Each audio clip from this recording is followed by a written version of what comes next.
कलयुग में राम कथा अमृत के समान है। अगर आप मानसिक रूप से तनिक भी परेशान हैं तो रामायण अवश्य पढ़ें। अब रामायण पढ़ने या समझने के लिए आपको बैठना पड़ेगा, पन्ने पलटने पड़ेंगे। चश्मा कहाँ है, लाइट किधर है, आसन लगाओ, जैसे तमाम प्रक्रियाओं से गुजरना पड़ेगा। तब जाकर आप इस दौड़ती भागती ज़िंदगी में मुक्ति के मार्ग भगवान श्री राम के जीवन चरित्र को पढ़ेंगे, समझेंगे। लेकिन एक दूसरी विधि भी है। अगर आप इस चैनल को सब्सक्राइब करें तो पूरी राम कहानी आप कभी भी कहीं भी बिना चश्मे, बिना लाइट के सुन सकते हैं, बिना आसन लगाए आराम से, जब मन जितना उतना सुन सकते हैं। तो चलिए शुरू करते हैं।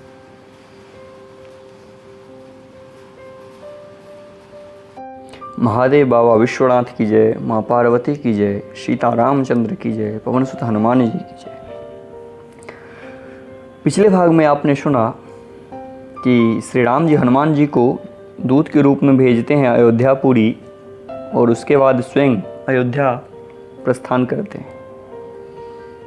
उसके बाद अयोध्या के मनोरम दृश्य देखने और सुनने लायक है, जो पिछले भाग में आपने सुना।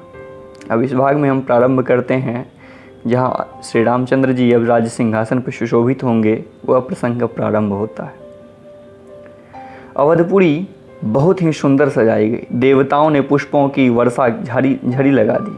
श्री रामचंद्र जी ने सेवकों को बुलाकर कहा कि तुम लोग जाकर पहले मेरे सखाओं को स्नान कराओ। भगवान के वचन सुनते ही सेवक जहाँ तहाँ दौड़े और तुरंत ही उन्होंने सुग्रीवादी को स्नान कराया। फिर करुणा निधान श्री रामचंद्र जी भरत जी को बुलाया और उनकी जटाओं को अपने हाथों से सुलझाया। तदंतर भक्त वत्सल कृपालु प्रभु श्री रघुनाथ जी तीनों भाइयों को स्नान कराया। भरत जी का भाग्य और प्रभु की कोमलता वर्णन अरबों शेष जी भी नहीं कर सकते। फिर श्री रामचंद्र जी अपनी जटाएं खोली और गुरु जी की आज्ञा मांग कर स्नान किया। स्नान करके प्रभु ने आभूषण धारण की। उनके अंगों को देखकर सैकड़ों कामदेव लजा रहे। इधर सासुओं ने जानकी जी को आदर के साथ तुरंत ही स्नान करा के उनके अंग अंग में दिव्य वस्त्र और श्रेष्ठ आभूषण भली भांति सजा दिए। श्री राम जी के बाईं ओर रूप और गुणों की खान रमा शोभित हो रही हैं। उन्हें देखकर सब माताएं अपना जन्म सफल समझकर हर्षित हुईं। काकभूषुंडु जी कहते हैं कि हे पक्षीराज गरुड़ जी सुनिए। उस समय ब्रह्मा जी, शिव जी और मुनियों के समूह तथा विमानों पर चढ़कर सब देवता आनंद कंद भगवान के दर्शन करने के लिए आए। प्रभु को देखकर मुनि वशिष्ठ जी के मन में प्रेम भर आया। उन्होंने तुरंत ही दिव्य सिंहासन मंगवाया जिसका तेज सूर्य के समान था। उसका सौंदर्य वर्णन नहीं किया जा सकता। ब्राह्मणों को सिर नवाकर श्री रामचंद्र जी उस पर विराज गए। श्री जानकी जी सहित श्री रघुनाथ जी को देखकर मुनियों का समुदाय अत्यंत हर्षित हुआ। तब ब्राह्मणों ने वेद मंत्र का उच्चारण किया। आकाश में देवता और मुनि जय हो ऐसी पुकार करने लगे। सबसे पहले मुनि वशिष्ठ जी ने तिलक किया। फिर उन्होंने सब ब्राह्मणों को तिलक करने की आज्ञा दी। पुत्र को राज सिंहासन पर देखकर माताएं हर्षित हुई और उन्हें बार बार आरती उतारी। उन्होंने ब्राह्मणों को अनेकों प्रकार के दान दिए और संपूर्ण याचकों को अयाचक बना दिया, माला माल कर दिया। त्रिभुवन के स्वामी श्री रामचंद्र जी अयोध्या के सिंहासन पर विराजित देखकर देवताओं ने नगाड़े बजाए। आकाश में बहुत सारे नगाड़े बज रहे हैं। गंधर्व और किन्नर गा रहे हैं। अप्सराएं झुंड के झुंड नाच रही हैं। देवता और मुनि परमानंद प्राप्त कर रहे हैं। भरत, लक्ष्मण और शत्रुघ्न जी, विभीषण, अंगद, हनुमान और सुग्रीव आदि सहित सभी क्रमशः छत्र, चंवर, पंखा, धनुष, तलवार, ढाल और शक्ति लिए सुशोभित है। श्री सीता जी सहित सूर्यवंश के विभूषण श्री रामचंद्र जी के शरीर में अनेकों कामदेव की छवि शोभा दे रही हैं। नवीन जलयुक्त मेघों के समान सुंदर श्याम शरीर पर पीताम्बर देवताओं के मन को भी मोहित कर रहा है। मुकुट, बाजूबंद आदि विचित्र आभूषण अंग अंग में सज गए हैं। कमल के समान नेत्र हैं, चौड़ी छाती है और लंबी भुजाएं हैं। जो उनके दर्शन करते हैं वे मनुष्य धन्य हैं। वे हे पक्षी गरुड़ जी, वह शोभा, वह समाज और वह सुख मुझसे कहते ही नहीं बनता। सरस्वती जी, शेष जी और वेद निरंतर उसका वर्णन करते हैं और उसका रस महादेव जी ही जानते हैं। सब देवता अलग अलग स्तुति करके अपने अपने को लोगों को चले गए। तब भाटों का रूप धारण करके चारों वेद वहाँ आए और जहाँ श्री रामचंद्र जी थे। कृपा निधान सर्वज्ञ ने प्रभु ने उनका रूप बहुत आदर किया। इसका भेद किसी को कुछ नहीं लगा। वेद गुणगान करने लगे। हे शगुन, हे निर्गुण रूप, हे अनुपम लव रूप लावण्य युक्त, हे राजाओं के शिरोमणि, आपकी जय हो। आपने रावण आदि प्रचंड प्रबल और दुष्ट निशाचरों को अपनी भुजाओं के बल से मार डाला। आपने मनुष्य अवतार लेकर संसार के भार को नष्ट करके अत्यंत कठोर दुख को भस्म कर दिया। हे दयालु, हे शरणागत की रक्षा करने वाले प्रभु, आपकी जय हो। मैं शक्ति सीता जी सहित शक्तिमान आपको नमस्कार करता हूँ। हे हरे, आपकी दुष्टर माया के वशीभूत होने के कारण देवता, राक्षस, नाग, मनुष्य और चर अचर सभी काल, कर्म और गुणों से भरे हुए दिन रात अत्यंत भव के मार्ग में भटक रहे हैं। हे नाथ, इसमें से जिनको आपने कृपा करके देख लिया, वे तीनों प्रकार के दुख से मुक्त हो गए। वे जन्म मरण के श्रम को काटने में कुशल श्री राम जी, हमारी रक्षा कीजिए। हम आपको नमस्कार करते हैं। जिन्होंने मिथ्या ज्ञान के अभिमान में विशेष रूप से मतवाले होकर जन्म मृत्यु को हरने वाली आपकी भक्ति का आदर नहीं किया, हे हरि, उन्हें देव दुर्लभ देवताओं को भी बड़ी कठिनता से प्राप्त होने वाले ब्रह्मा आदि के पद को पाकर भी हम उस पद से नीचे गिरते देखें। वे सब आशाओं को छोड़कर आप पर विश्वास करके आपके दास हो रहे हैं। वे केवल आपका नाम जप कर बिना ही परिश्रम से भवसागर से तर जाता है। हे नाथ, ऐसे आपका हम स्मरण करते हैं। जो चरण शिव जी और ब्रह्मा जी द्वारा पूज्य हैं तथा जिन चरणों की कल्याणमयी रज का स्पर्श पाकर गौतम ऋषि पत्नी अहिल्या तर गई, जिन चरणों के नख से मुनियों द्वारा वंदित त्रिलोक्य को पवित्र करने वाली देव नदी गंगा जी निकली और ध्वजा, ध्वज, अंकुश और कमल, इन चिन्हों से युक्त जिन चरणों में वन में फिरते समय कांटे चुभ जाने से घटे पड़ रहे हैं या घाव पड़ रहे हैं, हे मुकुंद, हे राम, हे रमापति, हम आपके उन्हीं दोनों चरणों को नित्य भजते रहे हैं। वेद शास्त्रों ने कहा कि जिसका मूल अव्यक्त है, जो अनादि है, जिसका 4 तत्वें हैं, 6 तने हैं, 25 शाखाएं और अनेकों पत्ते और बहुत से फूल हैं, जिसमें कड़वे और मीठे 2 प्रकार के फल लगते हैं, जिस पर एक बेल है तो उसी के आश्रित रहती है, जिसमें नित्य नए पत्ते और फूल निकलते हैं, ऐसे संसार स्वरूप विश्व भर में प्रकट आपका हम नमस्कार करते हैं। ब्रह्म अजन्मा है, अद्वितीय है, केवल अनुभव से ही जाना जाता है और मन से परे है। जो इस प्रकार कहकर उस ब्रह्मा का ध्यान करते हैं, वे ऐसा कहाँ करे और जाना करे। किंतु हे नाथ, हम तो नित्य आपका सगुण यश ही गाते हैं। हे करुणा के धाम, हे सद्गुणों की खान, हे देव, हम यह वर मांगते हैं कि मन, वचन और कर्म से विकारों को त्याग कर आपके चरणों में ही प्रेम करें। वेदों ने सबको देखते यह श्रेष्ठ विनती की। फिर वे अंतर्ध्यान हो गए और ब्रह्मलोक को चले गए। काकभुसुंडी जी कहते हैं कि हे गरुड़ जी सुनिए। तब शिव जी वहाँ आए और श्री रघुवीर थे और गदगद वाणी से स्तुति करने लगे। उनका शरीर पुलकावली से पूर्ण हो गया। हे राम, हे रामा रमन लक्ष्मीकांत, हे जन्म मरण के संताप को नाश करने वाले, आपकी जय हो। आवागमन के भय से व्याकुल इस सेवक की रक्षा कीजिए। हे अवधपति, हे देवताओं के स्वामी, हे रमापति, हे विभो, मैं शरणागत आपसे यही मांगता हूँ कि हे प्रभु मेरी रक्षा कीजिए। हे 10 सिर और 20 भुजाओं वाले रावण का विनाश करके पृथ्वी के सब महान रोगों को दूर करने वाले श्री राम जी, राक्षस समूह रूपी जो पतंगे हैं वे सब आपके बाण रूपी अग्नि के प्रचंड तेज से भस्म हो गए। आप पृथ्वी मंडल के अत्यंत सुंदर आभूषण हैं। आप श्रेष्ठ बाण, धनुष और तरकस धारण किए हुए हैं। महान मद, मोह और ममता रूपी रात्रि के अंधकार समूह को नाश करने के लिए आप सूर्य के तेजोमय किरण समूह हैं। कामदेव रूपी भील ने मनुष्य रूपी हिरणों के हृदय में कुभोग रूपी बाण मारकर उन्हें गिरा दिया है। हे नाथ, हे हरे, उन्हें मारकर विषय रूपी वन में भूले पड़े हुए इन पामर अनाथ जीवों की रक्षा कीजिए। लोग बहुत से रोगों और वियोगों, दुख से मारे हुए हैं। ये सब आपके चरणों के निरादर के फल हैं। जो मनुष्य आपके चरण कमलों में प्रेम नहीं करते, वे अथाह भवसागर में पड़े हैं। जिन्हें आपके चरणों के कमल में प्रीति नहीं है, वे नित्य ही अत्यंत दीन, मलिन और दुखी रहते हैं। और जिन्हें आपकी लीला कथा का आधार है, उनको संत और भगवान प्रिय लगने लगते हैं। उनमें न राग है, न लोभ, न मान, न मद। उनको संपत्ति और विपत्ति समान है। इसी से मुनि लोग योग का भरोसा सदा के लिए त्याग देते हैं और प्रसन्नता के साथ आपके सेवक बन जाते हैं। वे प्रेम पूर्वक नियम लेकर निरंतर शुद्ध हृदय से आपके चरण कमलों की सेवा करते रहते हैं।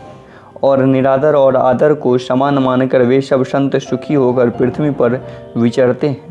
हे मुनियों के मन रूपी कमल के भ्रमर, हे महान रणधीर एवं अजय रघुवीर, मैं आपको भजता हूँ, आपकी शरण ग्रहण करता हूँ। हे हरि, आपका नाम जपता हूँ और आपको नमस्कार करता हूँ।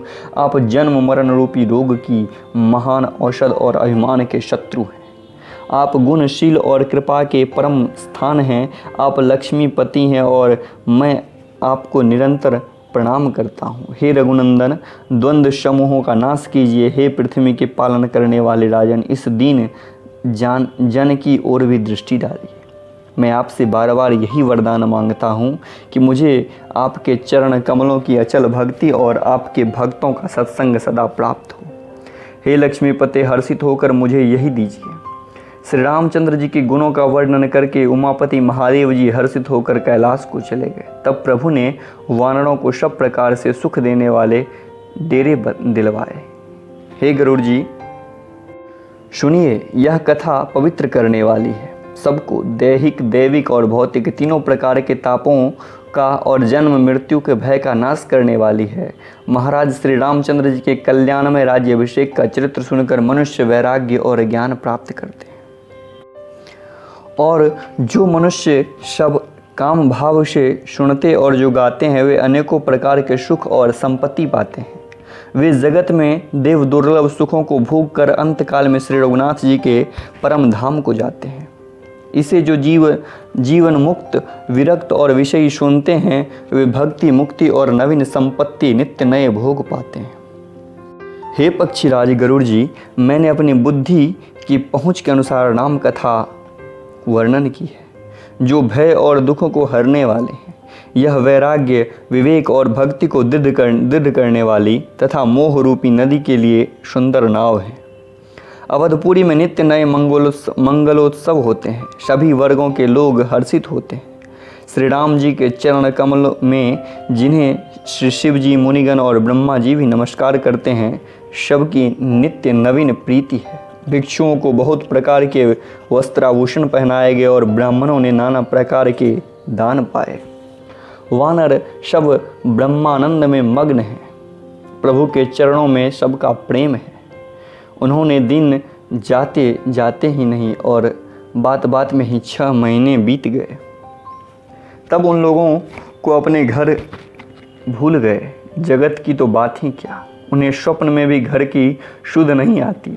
जैसे संत के मन में दूसरों से द्रोह करने वाली बात कभी नहीं आती। तब श्री रघुनाथ जी सब सखाओं को बुलाया। सबने आकर आदर सहित सिर नवाया। बड़े ही प्रेम से श्री राम जी अपने पास बिठाए और भक्तों को सुख देने वाले कोमल वचन कहे कि तुम लोगों ने मेरी बड़ी सेवा की है। मुँह पर किस प्रकार तुम्हारी बड़ाई करूं। मेरे हित के लिए तुम लोगों ने घरों को तथा सब प्रकार के सुख को त्याग दिया है। इससे तुम मुझे अत्यंत ही प्रिय लग रहे हो। छोटे भाई, राज्य, संपत्ति, जानकी, अपनी शरीर, घर, कुटुंब और मित्र, ये सभी मुझे प्रिय हैं, परंतु तुम्हारे समान नहीं। मैं झूठ नहीं कहता। यह मेरे स्वभाव यह मेरा स्वभाव है। सेवक सभी को प्यारे लगते हैं, यह नीति है। मेरा तो दास पर स्वाभाविक विशेष प्रेम है। हे सखागण, अब सब लोग घर जाओ, वहाँ दृढ़ नियम से मुझे भजते रहना। मुझे सदा सर्वव्यापक और सबका हित करने वाला जानकर अत्यंत प्रेम करना। प्रभु के वचन सुनकर सब के सब प्रेम मग्न हो गए। हम कौन है और कहाँ हैं, यह देह की सुध भी भूल गई। वे प्रभु के सामने हाथ जोड़कर टकटकी लगाए देखते ही रह गए। अत्यंत प्रेम के कारण कुछ कह नहीं सकते। प्रभु ने उनका अत्यंत प्रेम देखा और उन्हें अनेकों प्रकार से विशेष ज्ञान का उपदेश दिया। प्रभु के सम्मुख वे कुछ कह नहीं सकते, बार बार प्रभु के चरण कमलों को देखते हैं। तब प्रभु ने अनेक रंगों के अनुपम और सुंदर गहने कपड़े मंगवाए। सबसे पहले भरत जी ने अपने हाथों से सवार कर सुग्रीव को वस्त्राभूषण पहनाए। फिर प्रभु की प्रेरणा से लक्ष्मण जी ने विभीषण जी को गहने और कपड़े पहनाए, जो श्री रघुनाथ जी के मन को बहुत अच्छे लगे। अंगद बैठे ही रहे, वे अपनी जगह से हिले तक नहीं। उनका उत्कट प्रेम देखकर प्रभु ने उनको नहीं बुलाया। जामवंत और नील आदि सबको श्री रघुनाथ जी स्वयं भूषण वस्त्र पहनाए। वे सब उनके हृदय में श्री राम जी के रूप को धारण करके उनके चरणों में मस्तक नवाकर चले। तब अंगद उठकर सिर नवाकर, नेत्रों में जल भरकर और हाथ जोड़कर अत्यंत विनम्र तथा मानो प्रेम के रस में डुबाए हुए वचन बोले कि हे सर्वज्ञ, हे कृपा और एक समुद्र के सुख के समुद्र, हे दीनों पर दया करने वाले, हे आर्त के बंधु सुनिए। हे नाथ, मरते समय मेरा पिता बाली मुझे आपकी ही गोद में डाल गया था। अतः हे भक्तों के हितकारी, आपका शरण विरध बाना यह याद करके मुझे त्यागिए नहीं। मेरा तो स्वामी, गुरु, पिता और माता सब कुछ आप ही हैं। आपके चरण कमलों को छोड़कर मैं कहाँ जाऊँ? हे महाराज, आप ही विचार कर कहिए, प्रभु को छोड़कर घर में क्या काम है? हे नाथ, इस ज्ञान, बुद्धि और बल से हीन बालक तथा दीन सेवक को शरण में रखिए। मैं घर की सब नीची से नीची सेवा करूंगा और आपके चरण कमलों को देख देख कर भवसागर से तर जाऊंगा। ऐसा कहकर वे श्री राम जी के चरणों में गिर पड़े और बोले, हे प्रभु, मेरी रक्षा कीजिए। हे नाथ, अब यह न कहिए कि तू घर जा। अंगद के विनम्र वचन सुनकर करुणा की सीमा प्रभु श्री रघुनाथ जी उनको उठाकर हृदय से लगा लिया। प्रभु के नेत्रों में जल भर आया।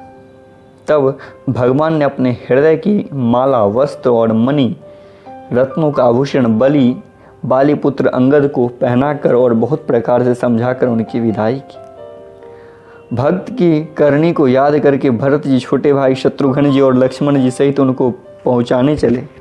अंगद के हृदय में थोड़ा प्रेम नहीं है, अर्थात बहुत अधिक प्रेम है। वे फिर कर श्री राम जी को देखते हैं और बार बार दंडवत प्रणाम करते हैं। मन में ऐसा आता है कि श्री राम जी मुझे रहने को कह दें। वे श्री राम जी के देखने की, बोलने की, चलने की और हंसकर मिलने की रीति को याद कर के सोचते हैं, दुखी होते हैं। किंतु प्रभु का रुख देखकर बहुत से विनय वचन कहकर तथा हृदय में चरण कमलों को रख कर वे चले। अत्यंत आदर के साथ सब वानरों को पहुंचाकर भाइयों सहित भरत जी लौट आए। तब हनुमान जी ने सुग्रीव के चरण पकड़कर अनेकों प्रकार से विनती की और कहा, देव, 10 दिन श्री रघुनाथ जी की चरण सेवा करके फिर मैं आपके चरणों का दर्शन करूंगा। कुछ दिन ज़्यादा बस यही मांग रहे हैं। सुग्रीव ने कहा, हे पवन कुमार, तुम पुण्य की राशि हो, जो भगवान ने तुमको अपनी सेवा में रख लिया। जाकर कृपा के धाम श्री राम जी की सेवा करो। सब वानर ऐसा कहकर तुरंत चल पड़े। अंगद ने कहा, हे हनुमान सुनो, मैं तुमसे हाथ जोड़कर कहता हूँ, प्रभु से मेरी दंडवत कहना और श्री रघुनाथ जी को बार बार मेरी याद कराते रहना।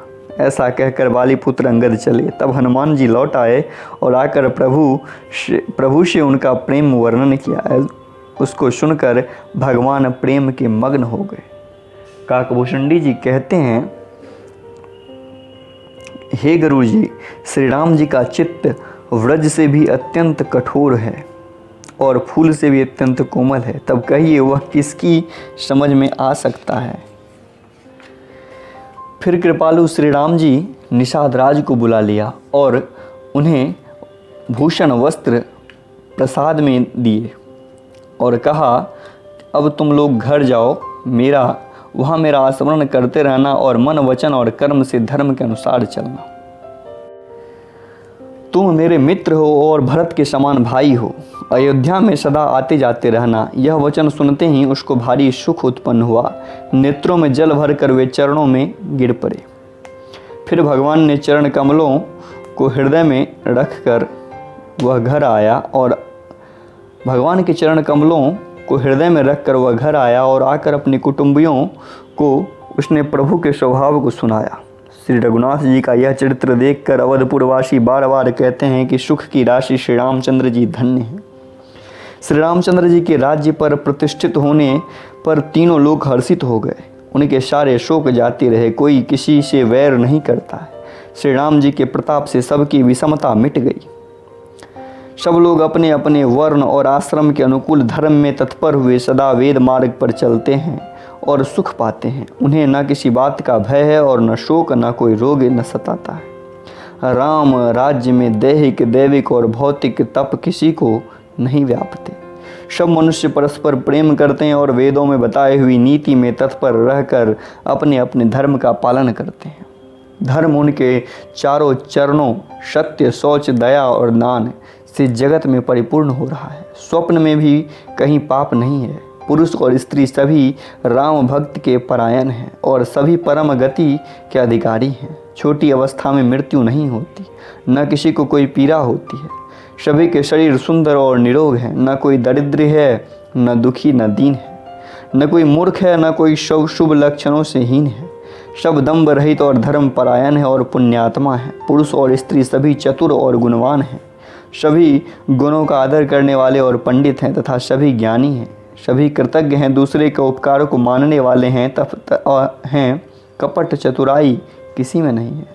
काकभूषुंडी जी कहते हैं, पक्षीराज गरुड़ जी सुनिए, श्री राम जी के राज्य में जड़ चेतन सारे जगत में काल, कर्म, स्वभाव और गुणों से उत्पन्न हुए दुख किसी को भी नहीं होते, अर्थात बंधन में कोई नहीं है। अयोध्या में श्री राम जी 7 समुद्रों की मेखला करघनी वाली पृथ्वी के एकमात्र राजा हैं, जिनके एक एक रोम में अनेकों ब्रह्मांड हैं। उनके लिए 7 द्वीपों की यह प्रभुता कुछ अधिक नहीं है, बल्कि प्रभु की उस महिमा को समझ लेने पर यह कहने में कि वे 7 समुद्रों से घिरी हुई सप्तद्वीपमयी पृथ्वी के एक छत्र सम्राट हैं, उनकी बड़ी हीनता होती है। परंतु हे गरुड़ जी, जिन्होंने वह महिमा जान भी ली है, वे भी फिर इस लीला में बड़ा प्रेम मानते हैं, क्योंकि उस महिमा को भी जानने का फल यह लीला ही है। इंद्रियों का दमन करने वाले श्रेष्ठ महामुनि ऐसा कहते हैं। राम राज्य की सुख संपत्ति का वर्णन शेष जी और सरस्वती जी भी नहीं कर सकते। सभी नर नारी उदार हैं, सभी परोपकारी हैं और सभी ब्राह्मणों के चरणों के सेवक हैं। सभी पुरुष मात्र एक पत्नी व्रती हैं। इसी प्रकार स्त्रियां भी मन, वचन और कर्म से पति का हित करने वाली हैं।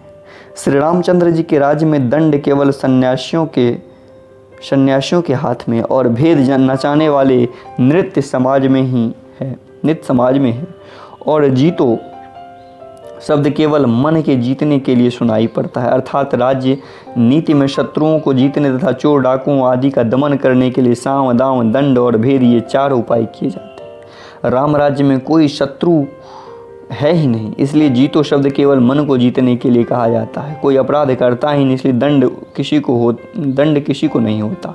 दंड शब्द केवल सन्यासियों के हाथ में रहने वाले दंड के लिए रह गया है तथा सभी अनुकूल होने वाले कारण भेद नीति की आवश्यकता नहीं रह गई है। भेद शब्द केवल सुर ताल के भेद के लिए कामों में आता है।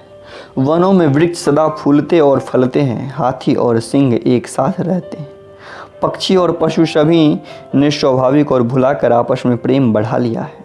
पक्षी कूजते हैं, भांति भांति के पशुओं के समूह वन में निर्भय विचरते हैं, आनंद करते हैं। शीतल मंद सुगंधित पवन चला करता है, भौरे पुष्प का रस लेकर चलते हैं और गुंजार कर जाते हैं। बेले और वृक्ष मांगने से ही मधु टपका देते हैं, गायें मनचाहा दूध देती है, धरती सदा खेती से भरी रहती है। त्रेता में सतयुग के करणी हो गई।